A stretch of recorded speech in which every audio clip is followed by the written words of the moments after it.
ప్రజలు అనుకున్నారు, ఈయనేం రాజు, ఏం రాజు ఈ రాజు, 3 మేకులు కొడితే పీక్కోలేకపోతున్నాడు, ఏం రాజు అని అనుకుంటున్నారు.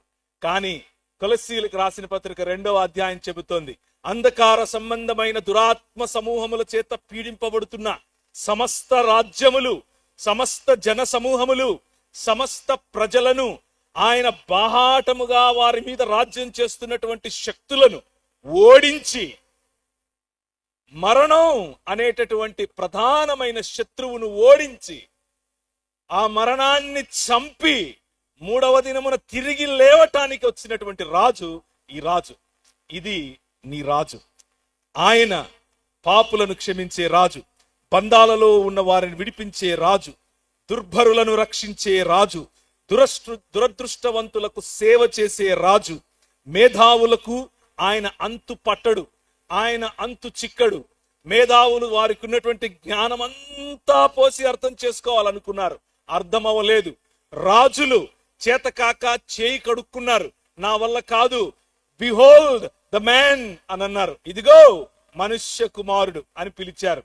దానియేలుకు కనిపించిన రాజు ఈ రాజు, పగటిలో మేఘస్తంభముగా వచ్చిన రాజు నీ రాజు, రాత్రిలో అగ్నిస్తంభముగా నిలబడిన రాజు నీ రాజు.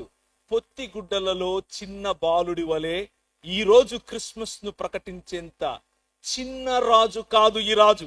ఆనాడు మొదలైన రాజు, వాక్యమనే ఖడ్గము చేత ప్రపంచాన్ని నూతనపరుస్తున్నటువంటి రాజు, క్రొత్త ఆకాశము క్రొత్త భూమిని స్థాపిస్తున్నటువంటి రాజు.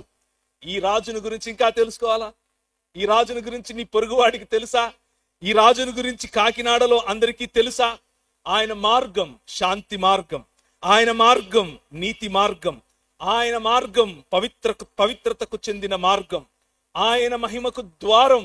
ఆయనలో తప్ప తండ్రి వద్దకు ప్రవేశం లేదు, ఆయన తప్ప తండ్రితో సంధి చేయటానికి మనకెవరూ లేరు, ఆయన తప్ప స్వస్థపరిచేవాడు ఇంకొకడు లేడు, ఆయన తప్ప రక్షించువాడు ఇంకొకడు లేడు.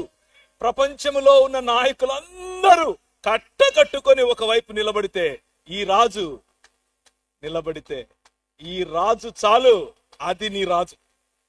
యువర్ కింగ్, నీ రాజు సామాన్యమైన రాజు కాదు.